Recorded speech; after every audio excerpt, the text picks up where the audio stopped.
Florida for my grandkids' Right. youth season. So Sure. I didn't get to take them. I did go the opening day of youth with a friend of mine, took his grandson, and it was pretty dreary then. It was cold, clouds right on top of the trees, windy. It was pretty much like going in January. Did you guys get on any birds or pretty tough slope? Yeah, the sun, he knew right where somewhere. They flew down. Actually, we're coming straight to him. I was back behind calling. I couldn't tell what was going on until afterwards, but they got bushwhacked by some hens, and it was all over. A lot of the big hardwoods around here are flatwoods, and it's extremely difficult this time of year. There's no contour, so you can see 250, 300 yards sometimes.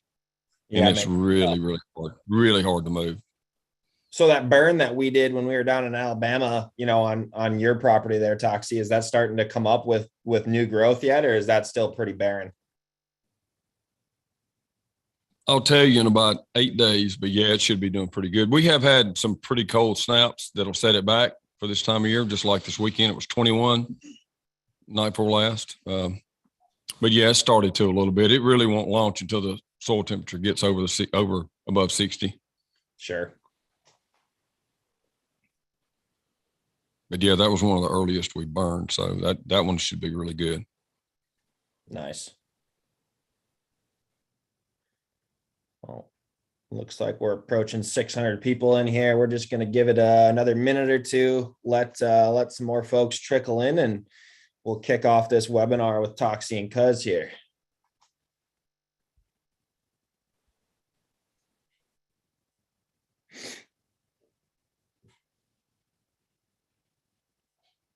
Crazy times we live in biologically too. Neil told me today that a friend of his wife's family already has poults that have hatched they're old enough to fly. Yeah, so I found a nest full of eggs. What? This year, yeah. 2 days ago. Yeah, this been. No kidding. Yeah, it's been. Our turkeys were gobbling in January, probably better than they're going to be next week. Toxey, where did you say those poults were? In Texas? No, in Alabama. Oh, in Alabama. Japers. That's crazy. Got to imagine these last couple of days of cold down south were not friendly to that clutch. Well, we've had about 5 years in a row that the first week of January was in the 70s. And it turns things upside down a bit. I know a lot of us length of the day and daylight, but that warm temperature gets them, gets them cranked up soon. Too soon. But we'll take a poult any way we can get it down here. Mm-hmm. No doubt. Yeah, I found a nest full of eggs. They were scattered, and I think the high water pushed them around. They were not good. So that's depressing. It was. All right. Well, 6:01. We got a little over 700 folks in the webinar here, so I'm going to kick it off. Appreciate you guys all for coming out. Couple house cleaning things before we do intros and get into the meat of the program. This webinar is being recorded and it will be posted to the OnX Hunt YouTube channel after this is all over. So if you need to bail early or whatever, you will be able to come back and watch it. And then just a reminder that everyone in this webinar besides Toxey, Cuz, and myself are muted and you have no video, but there are a couple forms of communication channels in here. So if you use your Zoom tab, you can use the chat and use the chat to answer just general like questions about be it OnX or Mossy Oak. We have some representatives in there answering those. And then the Q&A we're going to treat as an area to ask questions that you want an opportunity to be answered live by Toxey or Cuz. So feel free to throw questions in there that you'd like to see addressed during this webinar. And there's some folks from Mossy Oak behind the scenes that will choose a few of those that I will throw to Cuz and Toxey throughout the webinar. And then if you have personal account questions to do with your OnX Hunt app, please email help, HELP at onxmaps.com. And we'll be sure to get back with you and get you squared away well before your turkey seasons arrive and make sure you're able to use the full functionality of the Hunt app to go harvest a bird this spring. So Webinars are also just kind of a new platform for the OnX Hunt crew, and we are beyond stoked that Toxey and Cuz are here to help run this one and bring some in-depth information to you guys to help you be more successful this spring. But with that in mind, you'll get a survey at the end of this webinar asking you a few questions to just help us get better at these and continue to bring more value to you. So please fill out the survey at the end of this. And without further ado, we'll get this kicked off. My name's Jared Larson. I've been working at OnX for about 5 years.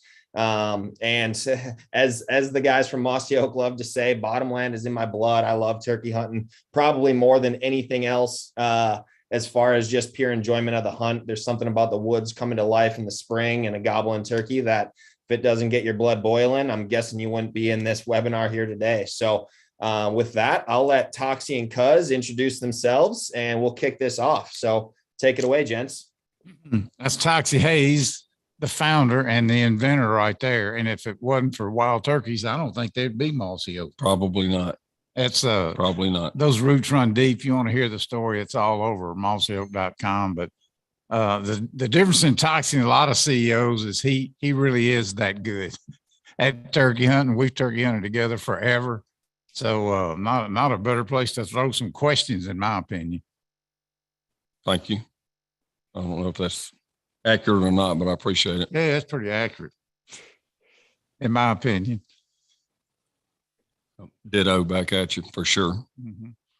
Perfect. Well, we'll jump in here and onto the partnership between OnX and Mossy Oak.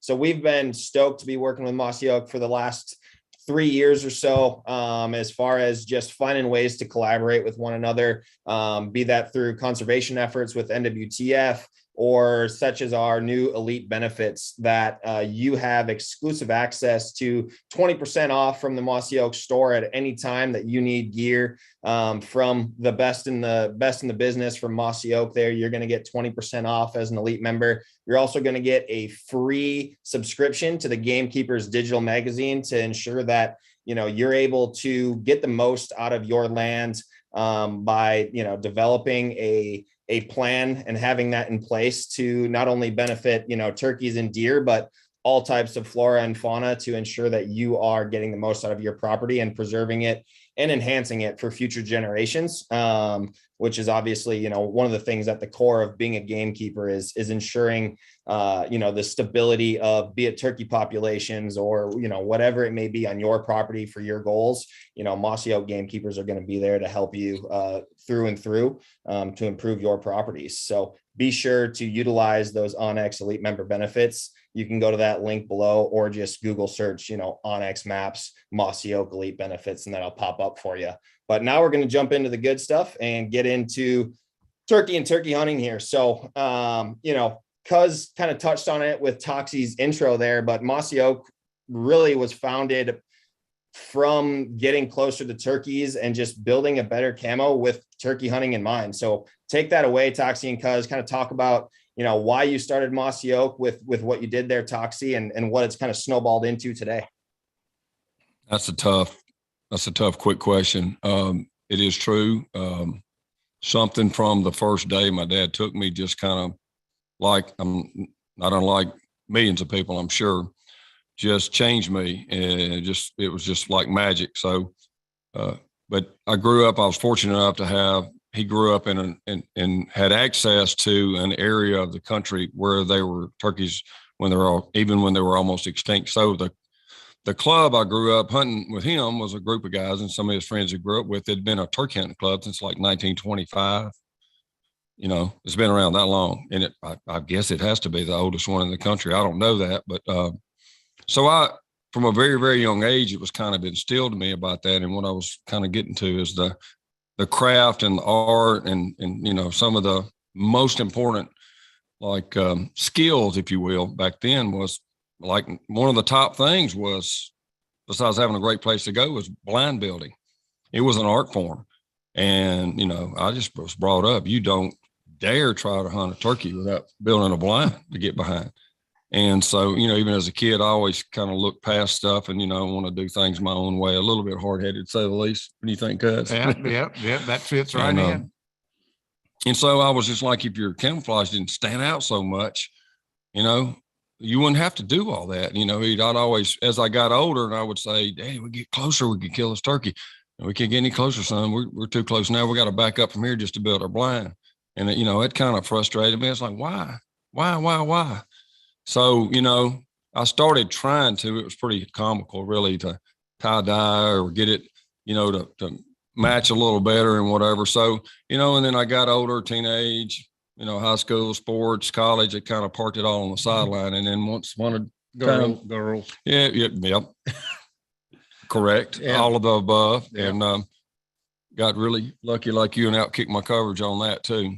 Yeah. Amen. But then as I kind of, the job that I had in the, say mid 80s to late 80s, mid 80s, I learned about, you know, the whole strategic premise of marketing. I had no clue, actually, no training. I didn't major in business, but, you know, it's solving problems. And I was like, man, there's something about me. Just, I was so obsessed with the woods. Now, you know, I grew up on a farm, so I was just a wild buck running the fields and woods in the country, you know, kind of by myself most of the time. So I had that connection with the outdoors, and I just wanted something that, you know, I'll tell you another thing that always drove me was it would just crush me to spook wildlife, deer, turkey, squirrels, whatever were in the woods. And so I just wanted to, you know, I know it sounds kind of goofy, but I wanted to be like invisible, you know, at least my intentions were. So that just came back. I saw, you know, there's still nothing like that really, and in my mind, it, you know, blending in was the most important thing. You know, as I came in to study it, I was actually, you know, in subsequent years, stuff that would both blend in and break up your outline. And not to keep going on about it, but that was the Mossy Oak was born. And so when I began, what you see like this, everybody, Mossy Oak bottomland, you know, when we started, this was Mossy Oak.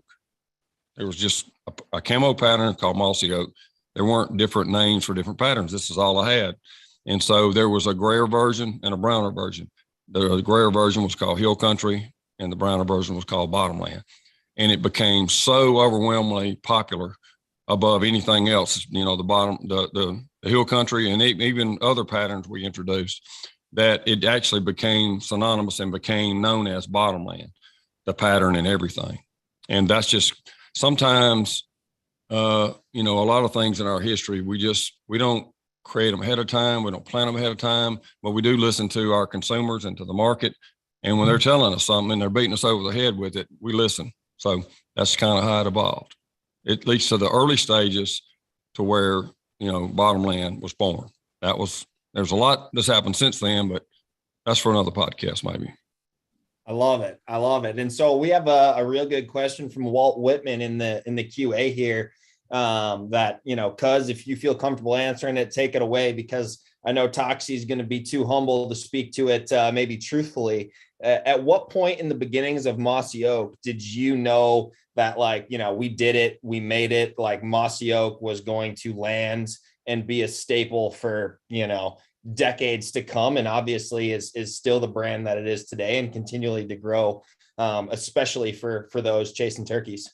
Yeah, well, everybody worked so hard back then because, you know, his goals might have been to be the best camo. We already knew it was the best camo, but everybody was so busy. That conversation, I don't ever remember having it with Toxey. I can remember Bill Sugg and Bob Dixon and myself, we would have contests so you could stay in the cheapest motel.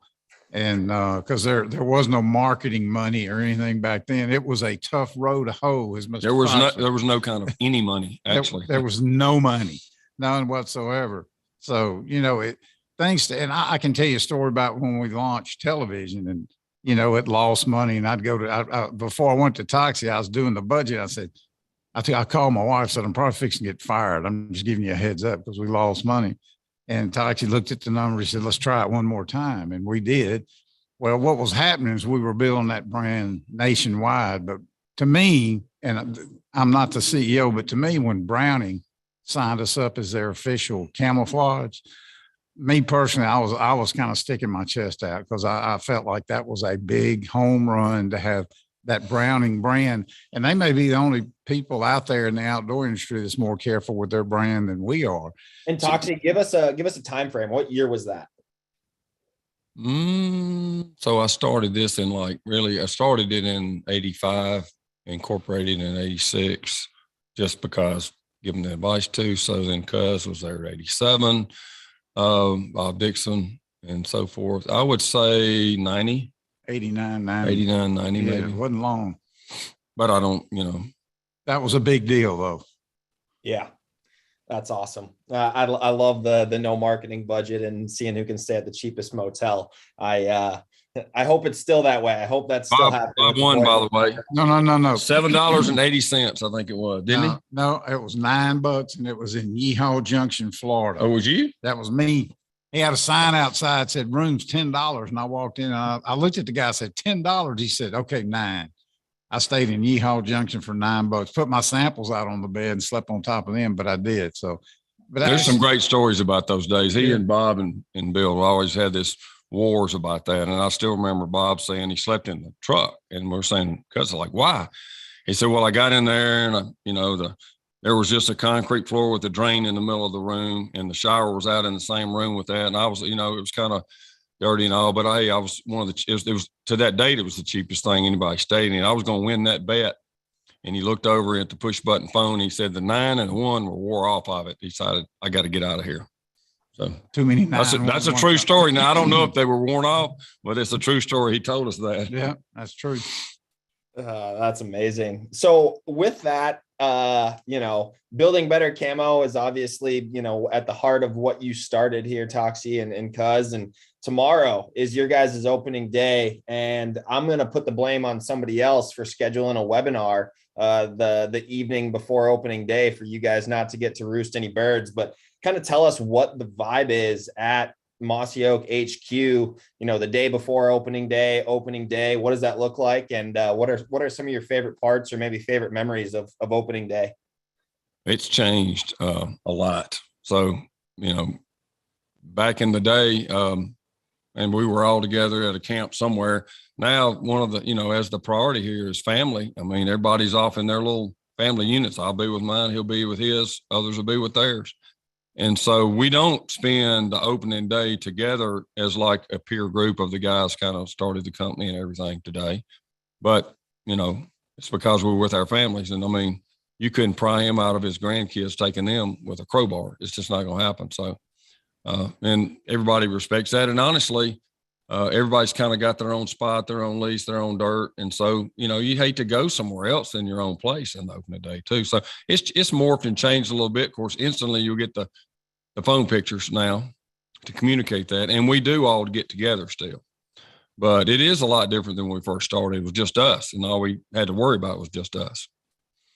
Yeah, I wouldn't shed any tears for Toxey not being able to roost a turkey this afternoon, because I can promise you, he's got all the MRI. That's most recent information. He's got all the MRI he needs. His grin is too big right now, so I wouldn't waste any time feeling bad because Toxey couldn't roost a turkey.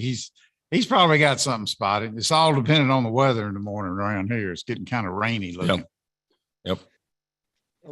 Well, I love it. I'm glad you guys are still, prioritizing what's important, spending time with those close to you, and building memories for years to come. That's awesome that you guys have such a wide array of folks that you're so close with. That's the most important thing, which I think is, speaks volume to the characters that you guys are and that Mossy Oak is as a brand. So with that, let's hop into some of these more tactical, turkey hunting intel tactics. As far as tactics for early season, mid-season, late season, can you guys kind of roll through, what your tactics are going to be tomorrow and how that'll change, 2 weeks from today to a month from today, obviously just with new growth and birds finding hens and just the different stages of the reproductive cycle that they're going through. Walk us through how that's going to change and how it's going to start and then end.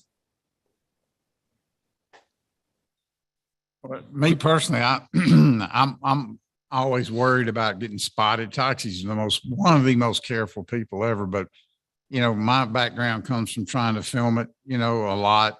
And so I tell people all the time, I've done these things for the last 6 months. It seems like everybody wants to talk turkeys. I tell them always to err on the side of staying too far, especially early in the season. You know, there's no foliage out. And not only can they see 1,000 times better than you can, is they're up, you know, they have the high ground. The man, if you even think they can see where you park your truck and all, you need to find another parking spot. Toxey's got a great saying. He says, I don't trust them, and I don't trust them either. And I think, and people get in the mode, whatever they're successful doing, man, I'm going to get to 200 yards. Okay. And you can you can get there on your OnX map. It's got a line to draw. That's not always the case. You know, I would much rather stay way too far and not even be in the fly down hunt, get a sense of direction of what they're going to do, and then move slowly. Cause once you spook them, kind of over that morning, I think. Yeah, and it could be over. It could change the rest of the year. It depends on. So I'm also a believer in that. You know, everybody talks about quote unquote bad turkeys. I mean, if you think about it, if there's most bad turkeys have ever been shot at, they're in the freezer somewhere, most of them. And so, especially if you missed one, then, yeah, he really is bad then. But there are probably, I don't know, in places that get hunted a fair amount, there may be an older hen's been shot over 8 or 10 times. She's trained, and she might actually run the show for everybody too. So, or if I'm, you know, right now my mind is not like about Toxey killing a turkey tomorrow like it would have been years ago. I'm thinking about taking someone. Honestly, I'm thinking about finding something that's a best layup possibility I have for my dad in case he can go one day this week. You know, I'm praying for that. But I'm looking for a turkey without hens if it's possible to find one without them. That would be my top priority if I wanted to kill a turkey. And also I'd be looking for one. I wouldn't want him to be out in the wide open hardwoods, you know, because those turkeys, you know, they fly down, they go by sight. I would be hunting somewhere with some cover. I mean, you know, to see much further than they can shoot is kind of a waste, to be honest with you. I've got a lot better chance, if he's by himself or he's without, you know, maybe there's a hen or two with several gobblers. But if I've got those odds on my side, and he's got to come within gun range, you know, to check me out, those two things. And not only that, with Cuz talking about, if you have that kind of cover, then you're less likely to spook them either. And there's also the spooking part could be, do you have to go somewhere that's got a bunch of deer or hogs or something or is it a bunch of loud sticks, leave, you know, all of those things contribute to that. But I'm looking for one by himself. If I've got enough options, one by himself, and then something that's not so wide open. Yeah, I'm also early on. I'm looking, and nobody can hunt every state. You know, cover all the ground. It's what's in your area. What's always made a big difference to me when I see it is how many jakes there are. If there's a whole bunch of jakes, man, everything's different from that point on. And maybe it's just me, but if you see 6, 8, 10 jakes in a group, that longbeard, he's going to act different because they're probably harassing him, attacking him and all that. Man, then you really got to get in some kind of silent mode and stealthy mode and all that kind of stuff. Not many jakes hanging around. You hearing some gobbling, you probably in store for a pretty good turkey season. But all that kind of stuff is early. You kind of look for that stuff early.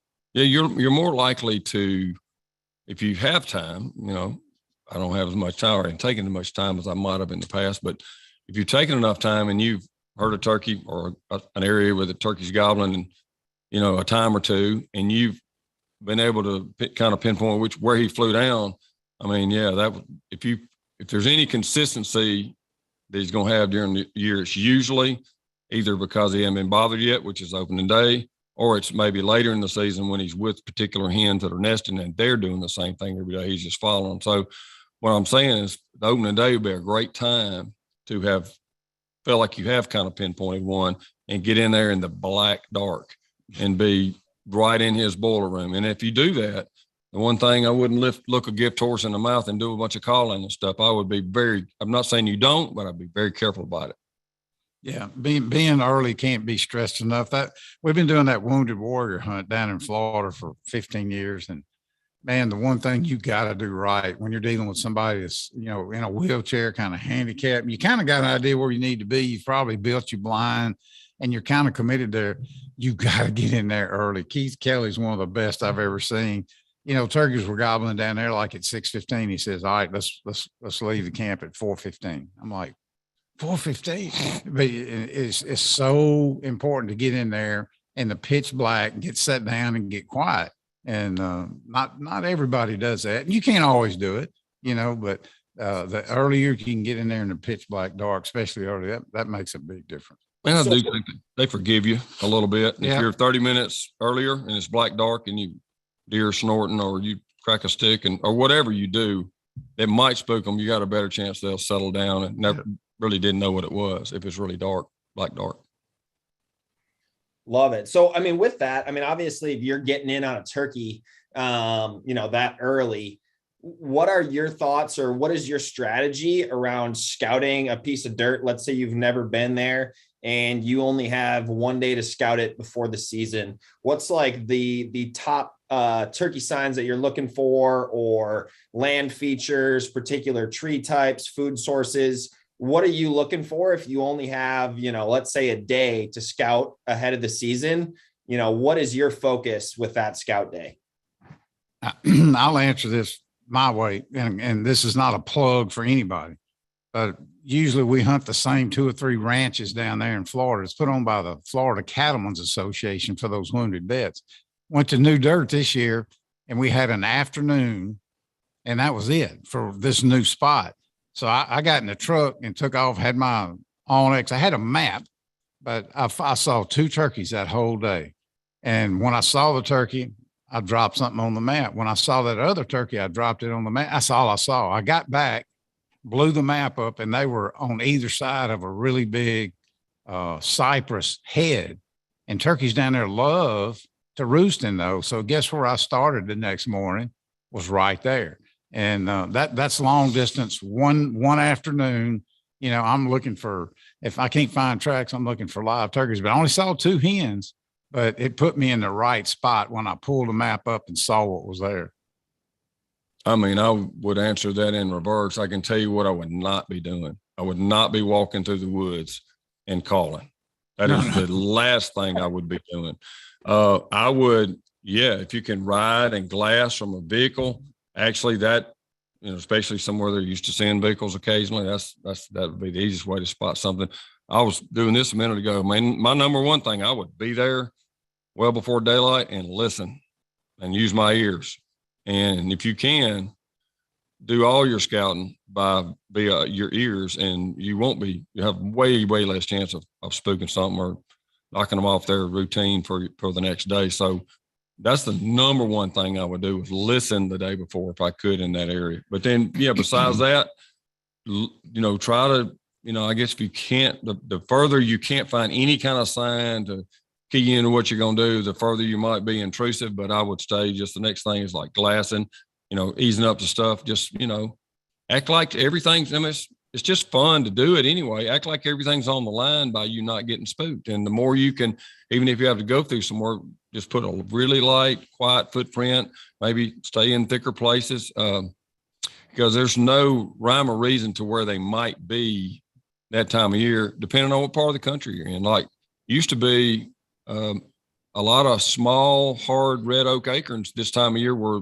probably the number one food source and energy food source for turkeys. No more. Hogs have completely taken over our country. There's not an acorn left anywhere, unless it's way out of, out in the open prairie somewhere. So that's changed where you might find them. I think you've got to adapt and just learn to do it without being so intrusive on the place. So, I guess having said all that, I go by my ears. If I'm really wanting to try to figure out what's going on, I go listen. And even if you go up in the morning, I would listen. Yeah, that you got one, you set the question up by if you only had one day to do that. That's turkey hunting like that is what I've had to deal with for 25 years. I'm a different, we were making TV, blah, blah, blah.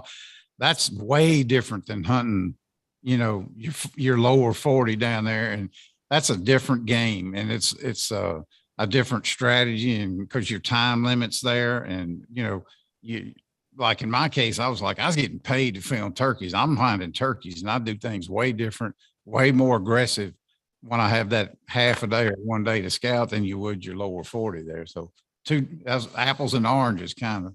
Yeah. And I tend to just stay out of everything. If I didn't have a good feel for it, because I said this the other day on the podcast, I'm not near, and I'll regress to what my dad said, that it really makes a lot of sense when I was a kid, and it holds true. I believe it today. And people would ask him, hey, what's most important? This, that, the other, obviously great calling and different, and he always would say, in his opinion, this is the way he phrased it, knowing the lay of the land. Mm-hmm. He actually kind of said, knowing the lay of the land. And I think he's right, because I tell you, I can go to a whole new place and I'm not a fraction of what I am on my home dirt or a place I've been before. And I really know, and not to, just plug OnX, it does help a lot, because you can visualize what's going on a lot faster on a new place. It really makes a difference there. But still, when you haven't been there, you haven't seen what they've done before, it makes it a lot tougher. I would just stay out of it if I didn't have a comfort level with it, because I feel like I'm going to mess it up for the next day if I go stomping through the woods, with just one day to burn before it starts. So that's a good segue kind of into some turkey behavior and getting into some strategies when you're in the game of working a turkey. What are you doing when you have a bird that's hung up and based on, the factors there due to terrain versus hung up with hens? What are you doing to alleviate getting hung up by birds, with terrain being the factor? Well, I guess it depends on what kind of terrain. If it's a big water hazard, that's a whole lot different than if it's just a creek or some major boundary of some type. So that's tough. Maybe the most common scenario, be it a water or water. A steep hill, something that you're familiar with that you'd be confident in killing that bird if he was hung up. It's hard to determine if he's hung up or not. It really is. I don't care if there's a fence. I saw one hang up on a 6-inch strand of barbed wire one time, but in your mind, you know how it twirls when you're out there. It's like, okay, he's gobbled 3 times in the same spot and ain't shut up. Is he hung up, or did the hens come to him? Because that's what's supposed to happen. Is when he gobbles, the hens come to him. Now, if you know that you sat down in the only place you could and there's a big ditch between you and him, there's no magic bullet. You shut up. You don't, I'd shut up, let him drift, try to, maybe crow call, get up and maneuver, make yourself, small as you can and get into another spot. But that, to me, it's always been really hard to make the decision. Is he hung up? Yeah. Or did something happen? Yeah. I mean, that's where history with the place and knowing the lay of the land. And quite honestly, if you don't, having a map on your phone to look at can help you make that decision or not. And again, the terrain, how thick is it? Can I move? Most of the time I've experienced that they're hung up because of other turkeys. Yeah. More than just a terrain. I mean, it's funny how a place that's on a river, not a giant river, but a decent sized river. And I can't even tell you the dozens of turkeys that I've caught across the river that or someone else has killed there, just like it's not even there. Or on the same place, there's just basically a ditch and they will not cross it. So you just never know. I will say when they're by themselves, they tend to hang up a lot less than if they are with other turkeys in any form. Yeah, they're very individual. Let's touch on that. So if you got a bird that's hung up, let's say in this scenario, you believe, he has hens with him. What are you doing to try to coax that bird either away from the hens, or are you working the hens? I'm more working the hens, but it's going to depend on what all the other things kind of, after 50 years, sometimes you just do, based on just what it just pops out of your head. You don't think about it that much, but I would definitely be more of the camp of, if I thought I had a chance at one like that, would be, do I know where they're going, and just try to be able to crawl, get up in their way, go around in that direction or whatever. If not, call the hens rather than, trying to think I could call him away from those hens. Yeah. Well, most likely that ain't going to happen. No. It's like, I'm like Toxey. I got to go try to figure out where they're going, calling one away from a bunch of hens. And you'll have people say, man, I do that all the time. Okay. And my question to them is, what'd you do different? Does your yelp sound different when you're yelping to a longbeard than your yelp does when you're yelping to a hen? I'm going to tell you, it ain't the same. Now, you stand a chance of getting a hen all aggressive, maybe she's the boss hen, she cuts at you and all that kind of stuff. But if he's got a bunch of hens with him, I'm like Toxey, I'm gonna try to, stay close enough where I can see what direction they're going and get around. But just calling one away from a bunch of hens, it's tough. it's Now, pretty but rare. so, you can try things. Yeah. And I have had some luck over the years with, now I'm not saying I know how many hens they might have left, but one thing I do, and I mentioned this the other day, and you still got to be a little bit careful with it, but whenever there's one doing that, one of the things I do when he gobbles, I cut him. Before he's through gobbling, I'm cutting at him with a yelp, just, and so, and again, I have no idea if this is anything valid or not. It's not scientific, but, I believe they know, not exactly like, but someone like deer, you know how a deer will be, there's a doe that he knows is fixing to be in heat and they just know and they ignore everything else.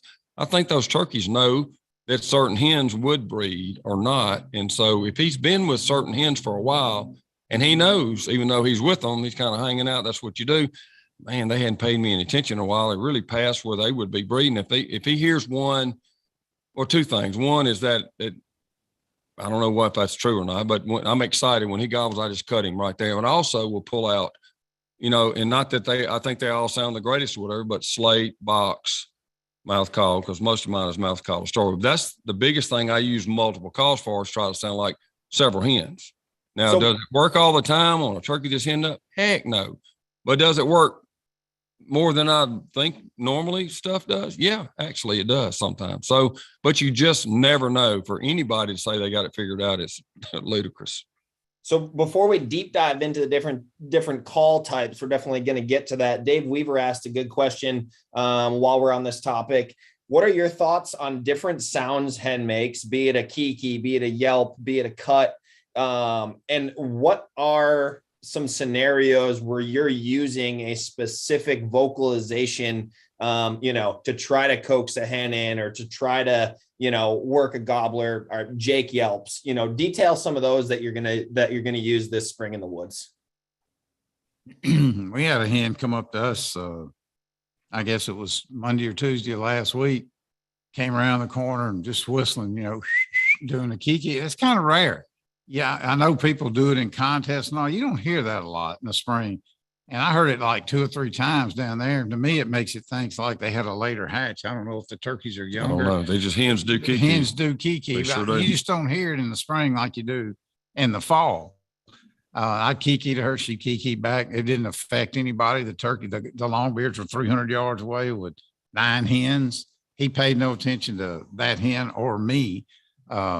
Jake yelps, I'm pretty careful with. I kind of got to know what's going on right there, because I have been spoiled more times than I have time to count with Jake's messing stuff up, whether it's running a gobbler off, charging in, that kind of stuff. I can do it. Everybody can do it.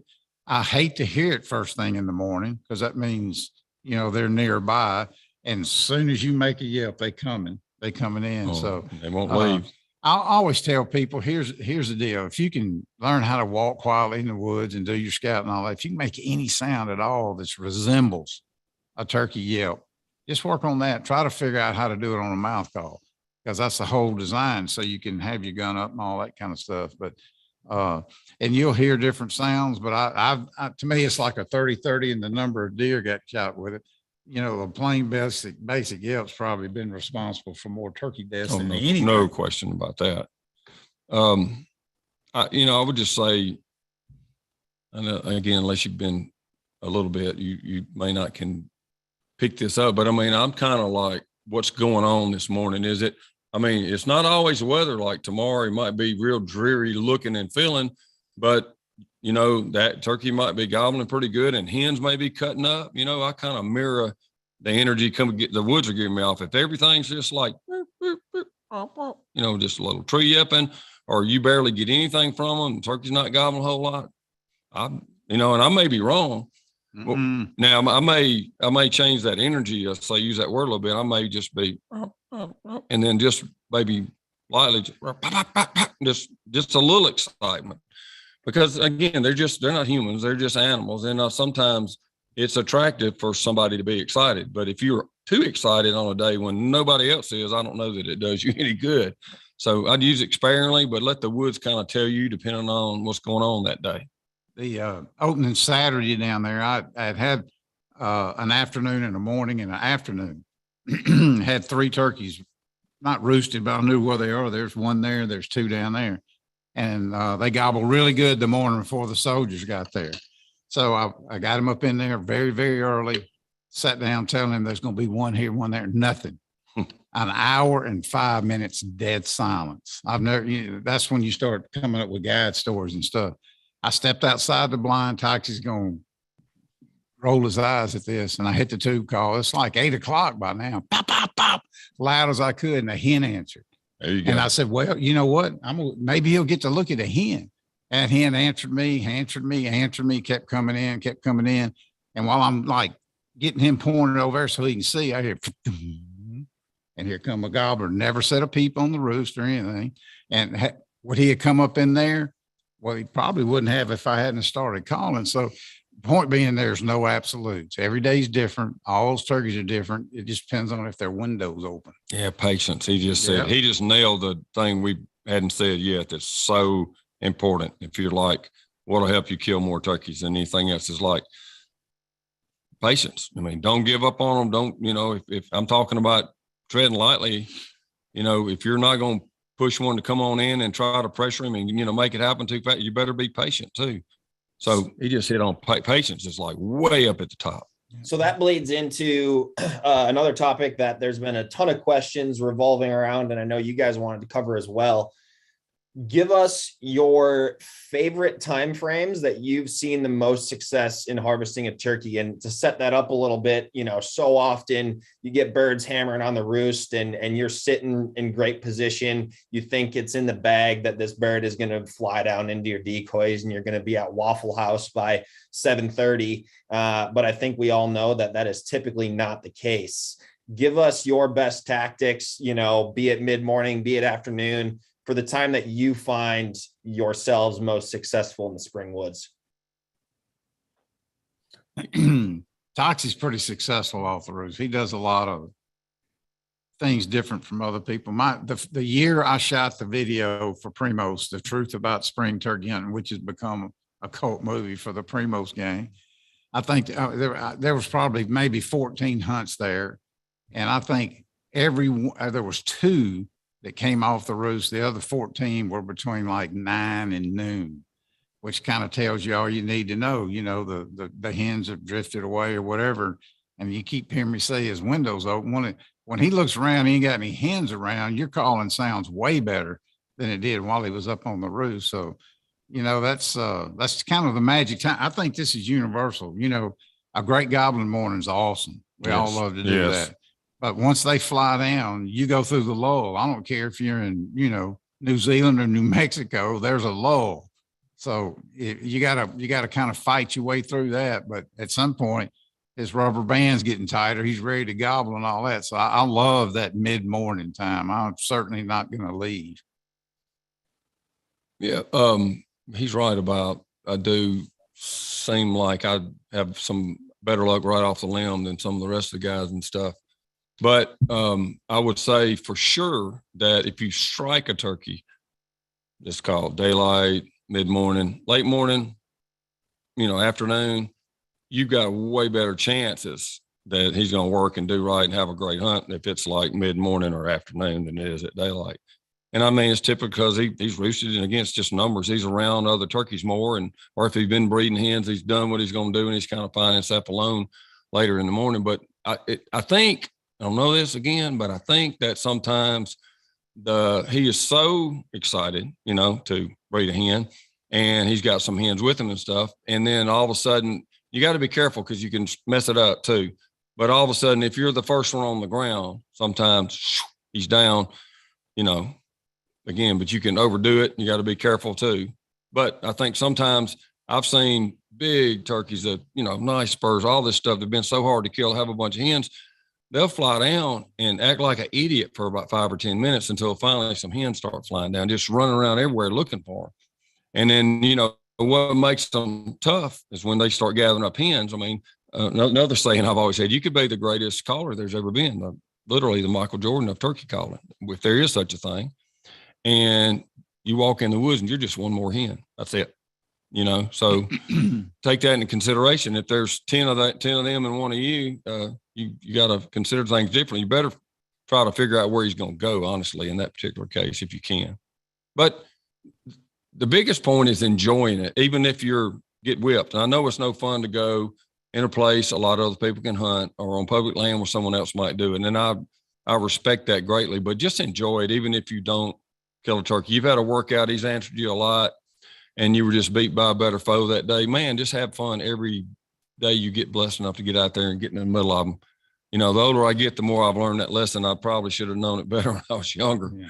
But it's so much fun just to get out there. And the only time I ever get kind of depressed about it is when they go out and I don't hear anything.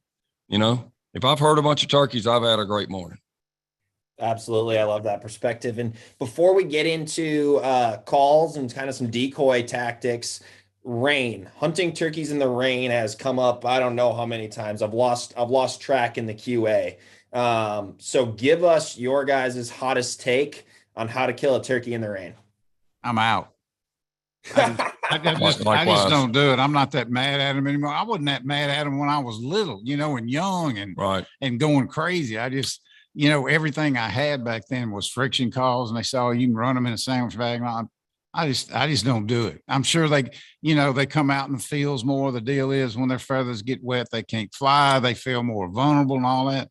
I'm out. None of that matters to me. I'm waiting till the rain quits. So actually, one of the few times anyone imparted any wisdom about that at all, whether they were right or not, I was hunting with Cuz and this particular person. And one of the things, it was raining, and he said, we're going hunting anyway. And we looked at each other like, what? He said, let me just tell y'all something, because this guy hunts rain or shine no matter what. He said, turkeys do pretty much in the rain what they do when the sun is shining. It's just the fact that you can't hear them or nobody's in the woods to notice it anyway. So sure enough, it was raining. It wasn't pouring. It rained pretty hard and it kind of quit. And it was still raining. He knew right where some turkeys were. And sure enough, turkey gobbled, turkey strutted, roamed. When he had a bunch of hens, we didn't kill him that day. But I think there's a lot of truth to what he said. Obviously, it is a big downer. The biggest thing to me is that biggest thrill is just going out at daylight, the mystery behind what's going on, and boom, there one is, boom, another one. And it's just so hard to hear and know anything on that kind of day. Well, yeah. So I did, I'm like him. And I have, when I know, especially if I'm having a tough year, and I want to, I'm really, as we say around here, one of our little expressions is I'm mad at them, or someone else say I'm not that mad at them. But if I'm a little bit mad at them and I know where some turkeys are, for sure. And I've hunted already, and I know, I will say that if you just want to kill a turkey, and you've been fooling with one that we talked about earlier, that where they've been roosting, and you pretty much know where they fly down, and it's kind of tough to get where you need to. The best cover you'll ever get is in a rain to be able to get somewhere if you're careful in getting in there. So you might use that for a way to be able to get closer to a turkey than you would have normally. That's about the only thing I can think of that makes it a benefit. But I'm like him. I normally do not go. Will Primos and I took an outdoor rider named Joe Byers. He's from Maryland, great big time outdoor rider. He's still active. And we took him over in the Mississippi Delta, and we got up. It was raining so hard you couldn't see. It was blowing sideways. It was like a typhoon. And not only did Joe Byers come out dressed to go turkey hunting, he also had a black powder shotgun, and he had saran wrap around the hammers. And I was looking at him like, where are you going? He said, no, we're going turkey hunting. I came all an hour later. I had my back to him. We were yelping. I was blowing on a tube call, and it was raining so hard. It was a waterfall coming off my hat, and it was blowing steam out like that. And I heard the gun go off, and I think, my gosh, he shot himself fooling with them triggers. Big old longbeard, dead as it could be, in the hardest pouring down rain I've ever seen. So there are no absolutes. No, I just don't do it much. Nope, me neither. Well, I love it. That guy wanted a turkey, and he wanted it bad on that particular day. Yep. All right. So moving into calls and decoys. So I've gotten a couple questions in the Q&A here. If you guys are running decoys, what is your decoy setup? And I know you guys are primarily hunting private lands at this point in your lives, but when you guys have hunted public, how does your decoy setup and strategy change between public and private? let me lean off in this first. Go ahead. You got to go back 50 years, for me. And there was, to my knowledge, no such thing as a decoy. Nobody even thought about it. It just wasn't a tactic that anybody used.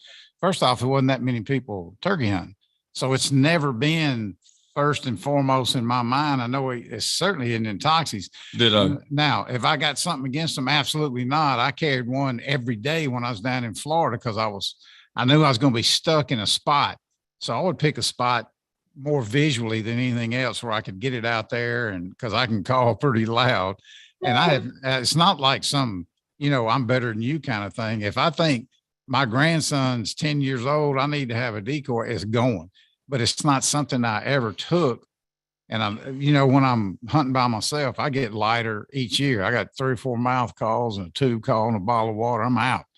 But it's from filming it for almost 3 decades. I can tell you this, in my knowledge, they were all or nothing. They either brought turkeys in from so far, I couldn't believe it, or they'd go, didn't like that, and turn around and walk off. So me personally, I'm probably not the right guy to ask about decoy spreads and sets and all that kind of stuff. Just wasn't part of the repertoire when we were growing up. I mean, just about word for word, the same thing. I didn't, and I wasn't. And so it's just too much for me to worry about. So I've always just so wanted to be it being me calling one in. That's the most fun I have. I absolutely am not saying I got anything against it, but just my choice. I just have more fun with that. If you heard me talking about earlier, trying to find somewhere that for the turkey to look at where I am, he's in gun range, that kind of a little bit more cover. I mean, you don't need that if you have a decoy, because then it's visual. And so have I used them? Yeah. Have I killed turkeys with them? Sure. And especially if I go somewhere and I'm a guest of someone who takes me and they have one, they want to use them, fine with me, and they work. The only time, honestly, I ever really use them because we're taking my dad, and not just to necessarily only help a better chance of a hunt, absolutely, but huge benefit for him, or taking a kid or maybe a wounded veteran, is that, he's 91 and his range of motion is like 10%, 15%, I don't know, tiny bit. He can't even do this. He's just pretty much shooting at this one area. So for him to have a good chance at all, we got to have at least somewhat of a prediction on where they might end up. And where they don't always, just because of a turkey may come in range because of a decoy, doesn't always mean they walk right up to him. Often they do. It does help us with him to plan, where to kind of position him, because he has such a minor range of motion. And for kids, sometimes they literally are looking down the barrel in the gun and they don't have any motion right or left. So in that case, yeah, that's where we use them the most. And, a lot of our days with me and the boys are spent in these days being sure if Daddy has a single day he feels like going, we're here for him. So we use them then. Yeah, it's not a pride thing. I walked No, in not at all. No, I walked in this morning and got Rusty McDaniels, who runs all this video stuff. And I said, Rusty, I need one of them AVNX hens. Yep. I'm fixing to get, I got one. I got 3 grandsons I'm fixing to take on. Boom, got it.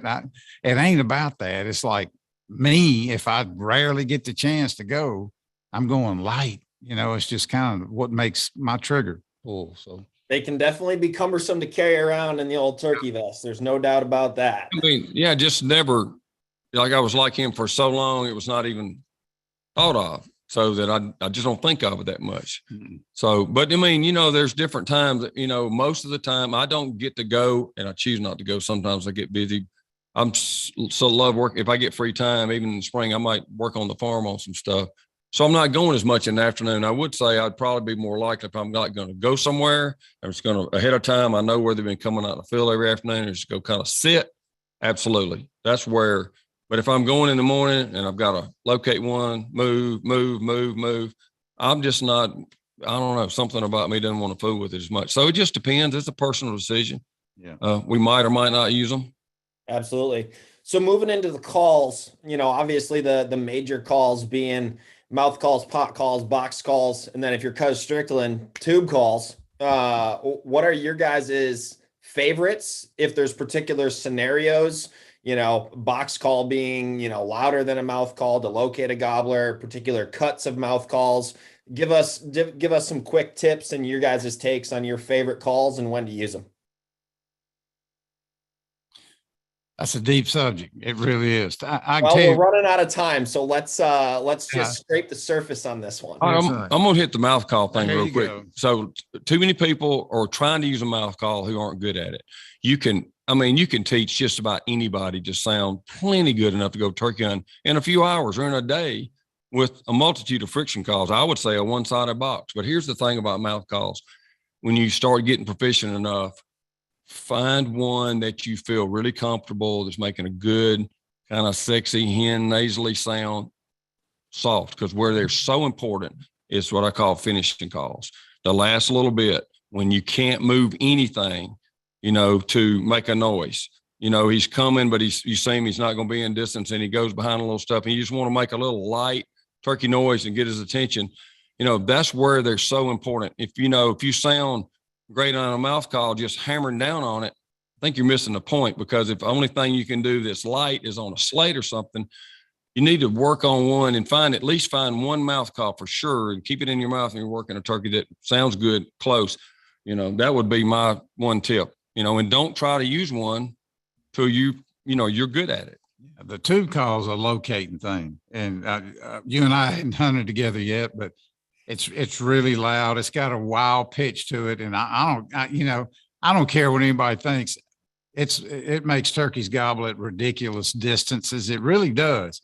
And it always has. But I spend way more time like Toxey picking them 2 or 3 mouth calls I'm gonna have right here. I can get really low with it because once you get him to gobble at the tube call, and when he's coming. So I spend more time finding them little sweet calls that I can barely make any noise with, and they make a little cluck or a yelp. Yeah, so I'm trying to make the impression of as many turkeys as I can when he's further off, but when they start coming, I'm backing way down on the volume, and then especially when they get in the last little bit, I need a mouth call that's really, really light to finish with. Yeah, the tube call, I catch a lot of grief with it. It's pretty amazing. And now, here's my thoughts on it. And people disagree, but you go in and you're cutting and running mid-morning, okay? And here's 90% of the guys are going to do this, and I've been with thousands. They're going to ease up to the spot, and they're going to owl hoot, and they're going to blow a crow call, and they're going to yelp on something soft, and they're going to yelp a little loud. But at some point, they're going to end up with the loudest thing they got. Probably a paddle box that long. And to me, I want shock. I want shock and awe. When I pull up there and I think this is a good spot, I'm hitting it. I'm going bap, bap, bap, bap. And 2 or 3 notes, that's all it is right there. And it shock gobbles them. People will disagree with that. They just went out there and got mine out. Don't do that to me. Let's hear it. I love it. Is this protected devices? Yeah. Jess, they have Daniel? noise dampener. Are these protected? Here's what I Okay. do when I'm like, oh, that's a spot over there. Just echoes. It's really quick. It's really fast.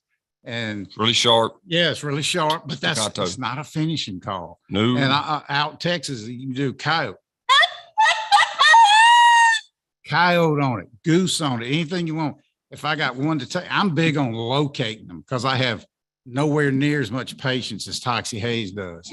But if I can hear him, then I can kind of get in that mindset. Okay, I know he's in hearing range. I'm gonna plant it right here. But man, if he'll just answer me, I'm marking that in the win column. So before hopping into being a gamekeeper, as far as turkeys are concerned, I want to touch on one last thing with calling, and that's you're not on the gun. You're calling for a buddy to pull a bird into range. What's the strategy, and what are you doing differently there? Toxey may be the best at that I've ever seen. And I've seen this a bunch of times. He'll back up. He's not scared to get, whatever it is, 50, 60 yards back there. And what happens so many times is he'll do a little jubilee. He'll be scratching the leaves real nice and, making them little whiny sounds. And the turkey we set straight up to looking at all of a sudden is whipping around, coming back to him. So I think he's changed his tactic, getting a little closer to the hunter, but that calling, getting away from the gun, I say it's as big a deal in turkey hunting as it is in elk hunting. Yeah, that buddy hunting, whatever you call the calling through. The calling through. Yeah, it does. And again, the distance of that just depends on the terrain, the turkeys where you are. But I try to always be where I can see my hunter, because when you run into the phones help this some, but then you got to still move. It's like you'll so many turkeys that you do kill are just because you were patient and, they quit gobbling. You just didn't run up and leave and try to go find another one. You stayed a while. So you just never know what's going on up in front. You can't see like they can. And so if you can eyeball your hunter and you look out there and their head's turning left and slowly back right. Now, well, like obviously he's not seeing anything. But before you jump up and go get them and try to do something and mess it all up, you went to all this trouble and all this time and trouble. It's horrible to walk up there and spook the turkey they were fixing to get a shot at. If you see them and they got their gun kind of up on their knee and they're locked in, their head's not moving at all, they see one or something's happening. So if you lose sight of them, you might mess that up. So I'm trying to keep as far back as I can and still keep a good eyeball on them. So if it's thicker, I'm 30 yards. If it's wide open, I'm 60 yards probably from them. Love it. So just for those 850 folks still on here, we're going to drop a link to a giveaway for some custom gear, as well as multiple $50 gift cards to the Mossy Oak store to gear you up for turkey season. So go check the link in that chat. That's going to be valid until midnight tonight, March 14th. So make sure you go enter your info so you guys are set up for that giveaway to get some free merch, as well as the potential to win a gift card to the Mossy Oak store to get geared up for turkey season.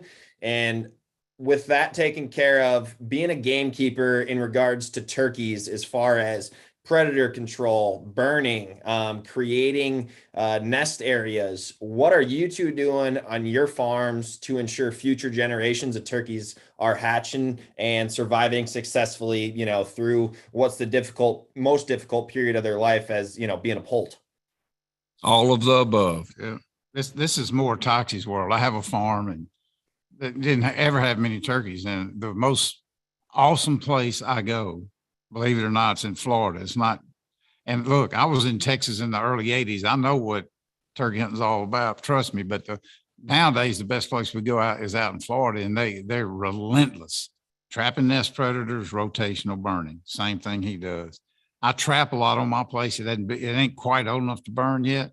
The nest predator thing has gotten so out of control. I don't think people understand what a big part of that is. One nest predator is taking 1.5 nest out a year. Do the math on that. It's crazy. And it's a lot of work. Toxey's, he's probably one of the best gamekeepers. I don't know if he plants stuff for turkey nesting and all that. They kind of find that, but giving them a chance that first 30 days, that's a big deal. Oh yeah. It's been a while since the great Dr. Hirsch from Mississippi State, he did some founding research. It just hit me like a lightning bolt. And they had, I think, I forgot how many radio collared hens for about 7 years straight. So they got some great data. And he said, and this was in Mississippi, but still reflective of a lot of what's going on today, that 92% of all the eggs laid got eaten. They never even hatched. So out of that 8, you lose 6 more before they're even 14 days old. And then something almost kind of miraculous happens at 14 days old. They can flutter and fly, give or take a day, but we always use 14 days. And so all of a sudden, from being hatched to 14 days old, there's a 98% mortality rate. Think about how hard that is, how hard. And then, think about how precious that is to even have some of those kind of odds. Now, again, it's different in different parts of the country. And the longer you've had a population, the more nest predators know that as a food source, the harder it's going to be. Think how hard that is to do, how precious they are to even have to start with. So one other thing, though, but when they become 14 days old, he said the mortality rate from that 14-day-old poult to make it to 2-year-old, which is like, it's not like deer. Deer might be 5 or 6 to be a trophy. Pretty much a 2-year-old is a trophy. It's a long beard. So to make it to that is like 5% mortality. So the point he was getting to is there's a lot of other stuff going on today. There are poult predators more than there have been too. There's diseases that are fighting against us. The wild hog thing's an epidemic. But in general, I believe if you can hatch them and get them to 14 days old, you can really, really have a vibrant population. And that's what we try to work on as much as we can. Yes, nest predators are part of that, but you still have to have, unless you do a complete nuclear cleanse of those nest predators, you're going to always have some. That's almost impossible.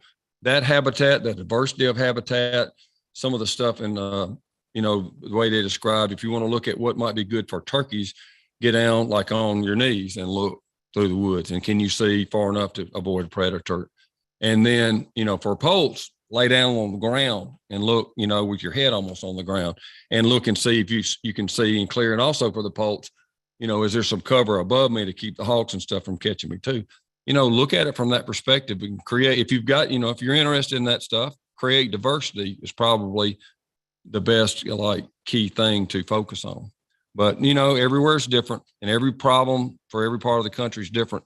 We did release turkeys, and one of the greatest conservation stories in wildlife history and certainly wild game history. And what was happening was, they released to a new area, and those nest predators and things didn't recognize that as source. And so they had just crazy nest success and exploded in all these areas across the country. And then over time, for multiple reasons, maybe there was too many aggregated, they got some kind of disease, nest predators are eating up eggs, all kind of these problems. We're working feverishly with every resource we can to figure out what's going on today. But, if turkeys have been in an area a really, really long time, it appears those are the ones having the toughest time growing in population. So more to come. We're lucky to know that in some parts of the country, we are having still flourishing populations. I'm glad to hear of that the last couple of years. But there are a lot of areas that are having a tough time. So outside of predators and obviously, trapping to help control predator populations, what are some other simple things that, the everyday weekend guy can do on their back 40 or back 80 to help, increase that diversity and get that habitat that's going to allow poults to be able to hide from predators and have that cover necessary? What are some simple things that anybody could go do to enhance their property? Yes.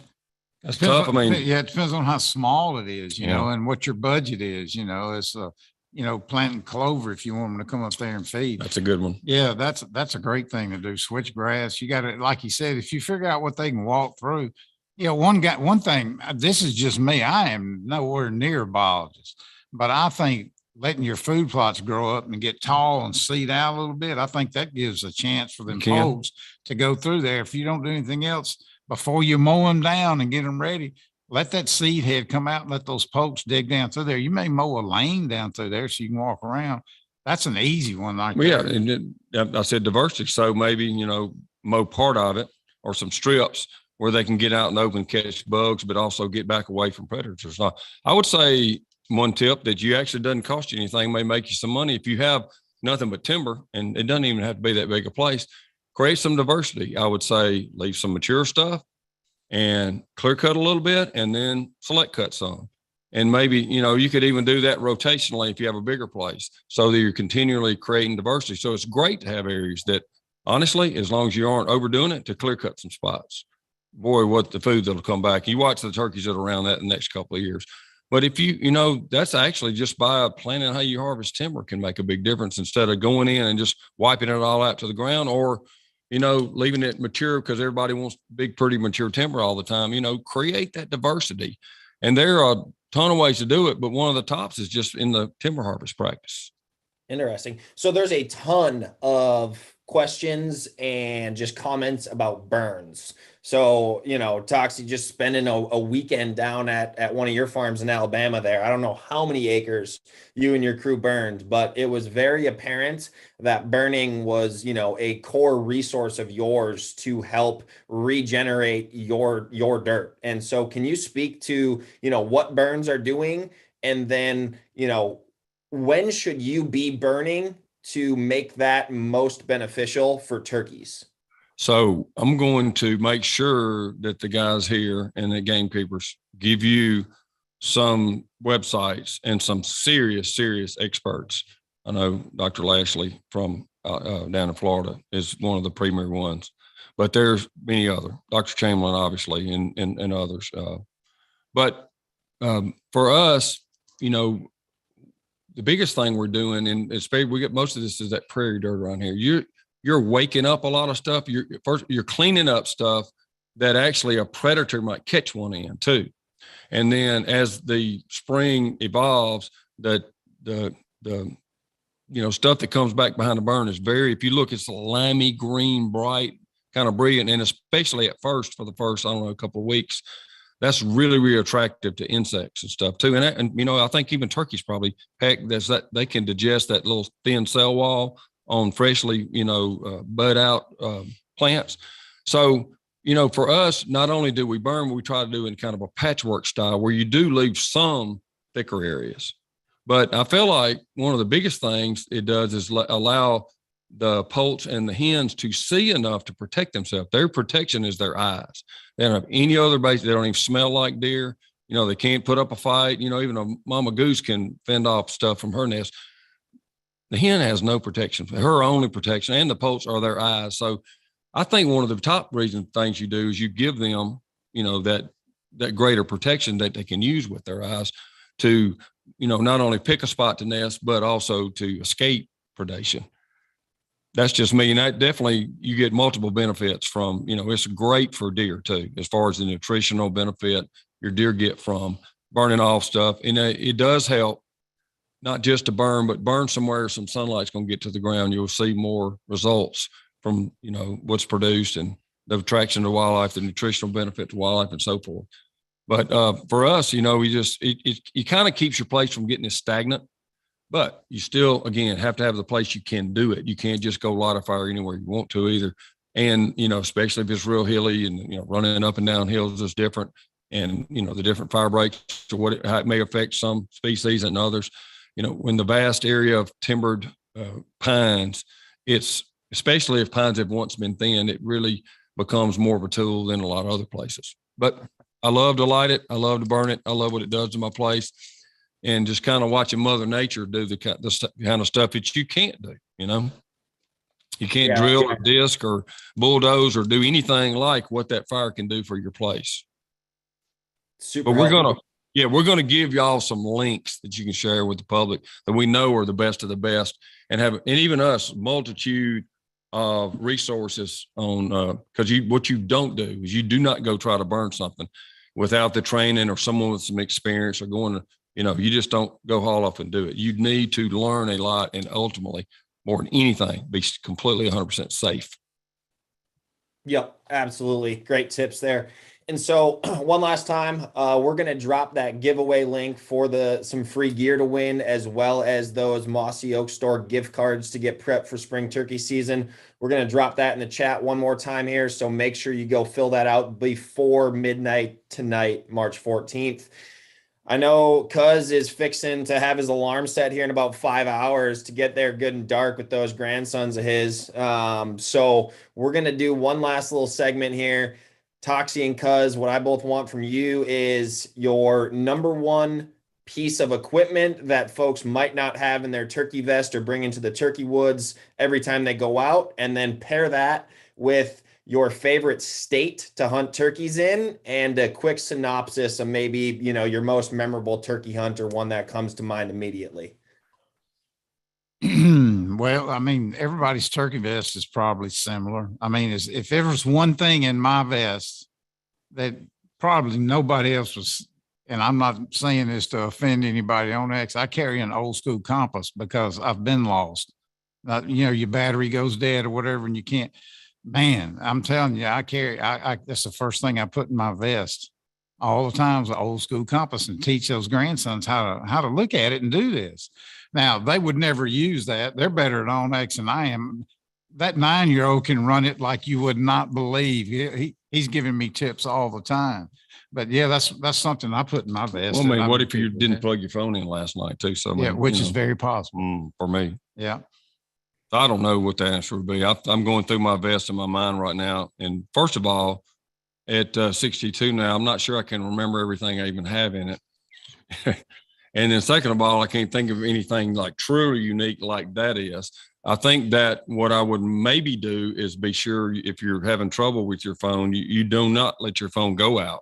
If that's your source of maps, of, communicating with people, of, a compass, and I'll take you a small like recharge battery. I have stuck those in mine before.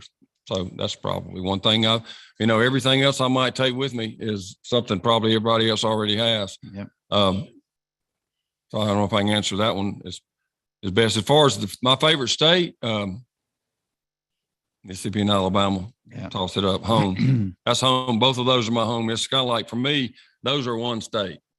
Sorry, didn't mean to offend anybody, neither one of them. I love them both. That's home. That's my favorite place. And you know, it reminds me when Daniel and Neil were a lot younger, they constantly would ask me, like, what's the best state? What's the best state? Man, is it Kansas? Is it Missouri? Is it, you know, is it Florida? I hear you got a great place in Florida, Texas. Oh my gosh, I hear turkeys are like, it's like a zoo out there. What's the best state? I was like, there is no best state.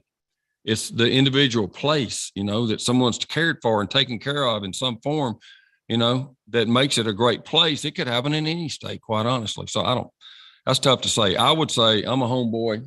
Hunting at home is my favorite. Yeah, I enjoy that too. But I grew up hunting in the home to the national forest. It was tough. And, you know, for a while, I used to tell people if I didn't have grandchildren, I would live in Texas. It was, you just can't imagine, you can't imagine what it was like back in the day. And the reason Texas was so good is it was all in those middle 8 or 10 counties in the hill country. That was all sheep. And nobody takes care of predators better than a sheep farmer. And that's why the turkeys did so good out there. If I had to pick one place right now, I've kind of fell in love with Florida because of the sounds. You know, there's so many different things down there. And I'm loving them palmetto bushes you can snip off and make a blind without caring. I love that. I love it down there. It's and I'm thinking it's just because it opens early. I like the way they gobble in Florida, quite honestly. Yeah. Like they do in South Alabama. That's my a experience, little different. Those Osceolas are about as aggressive as they come too. Yeah. It can be. Yeah, there's lots of great places. You know, Nebraska's hot because, you know, that's where they run over Rios and Miriams. You can get one of each. And I went out there on public land last year and filmed my buddy Bubba. He killed a giant turkey. I mean, it was awesome. If I had one turkey hunt left, it would probably be around here somewhere though, because I'm so used to that terrain. But Florida's moving up, and maybe it's because of those wounded vets. I love going down there. So kind of a gamekeeper way of truth. So, and I've used to say this too. It wouldn't matter what state you're in or what place you hunt on. If you don't have success hatching and raising turkeys, it's pretty soon it's going to stink. It's not going to be good. I don't care how heralded it is, how much money you've spent on the place, or, you know, whatever it is, you know, it have this great history of being, you know, how beautiful. None of that's going to matter. It could be leftover timber company land that hadn't even been managed properly with a bunch of cutover stuff that's scraggly and ugly, but it's hatching the, you know what, out of turkeys. It's going to be a great place. So if you raise successfully and hatch those turkeys, you're going to have great hunting. If you don't, you're in trouble. It's that simple.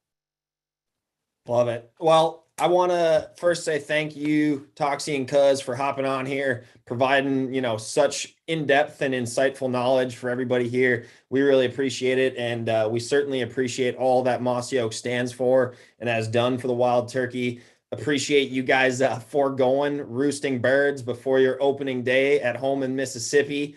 And with that, I'll give you guys any chance for a closing thought. But if you aren't subscribed to the digital version of the Gamekeepers magazine as an OnX Hunt Elite member, make sure you go do that. Take advantage of the 20% off, and I'll let you guys close it out here on the eve of turkey opener. Yeah, if I could pass one thing on, it's for everybody just to kind of relax. They overthink stuff all the time, but there may be some changes coming where the state recommends, you know, we go from 3 to 2 or 2, whatever it is. You know, don't stand up and get on a bucket and start hollering. Let's think through this, you know, kind of follow some science and see what we need to do to make sure all the young people, my grandkids, I want them to be having this much fun when they're 62 or 68 years old. So kind of relax and let's see what we need to do. You know, the one fact remains, there's no critter has ever been on the endangered species list. That's a wild game animal. That's a wild game animal we can hunt. That's because hunters pay the tab. They do all the work. They pay for everything. So whatever we figure out, if there's a tiny decline in the wild turkeys or a big one, let's figure it out and do whatever it takes, because it's going to be up to us. Everybody just calm down, take a breath, and let's figure it out. Absolutely. So I would say real quick that this is not basketball, baseball, football, golf. It's not wins and losses. And I think I would give advice. Too many people think in terms of killing turkeys, and that's a win. And you don't, that's a loss. I mean, every day Get older and you'll start thinking like that. Every day is a gift, is a win that you can get outdoors and be around all those wonders of nature. It's crazy. All the miracles that are happening around you all the time. You watching plants and flowers and animals do their thing. It's amazing. It's just amazing. So be in awe of that every time you get out. And that's 365 days a year, but there's, like you started saying, there's something crazy about the rebirth in the springtime of the whole earth, everything going on. That is just magic. And so that's my point, saying let every day you get to get out. For me, I do let it get to me. I go out, I've worked hard. I got a place. I've worked all my life, borrowed money, paid it off to own a piece of land, and no turkeys are gobbling. And I have to watch myself because I'll get down on it. But I will tell you, if I can hear turkeys, I've had a great day and it was a win. So don't let your wins and losses be like, did you put one in the truck or not? Get past that. And because we only got so many days left, let's make them all a win. Heck yeah. I love that sentiment. And with that, to everybody still on, we sure appreciate you guys coming to hang out. Best of luck this spring. Enjoy the woods. Hopefully you get to hear some gobbles and see a strutting bird come into your set, and everyone be safe. Enjoy it out there, and hope to see you on the next webinar. Thank you.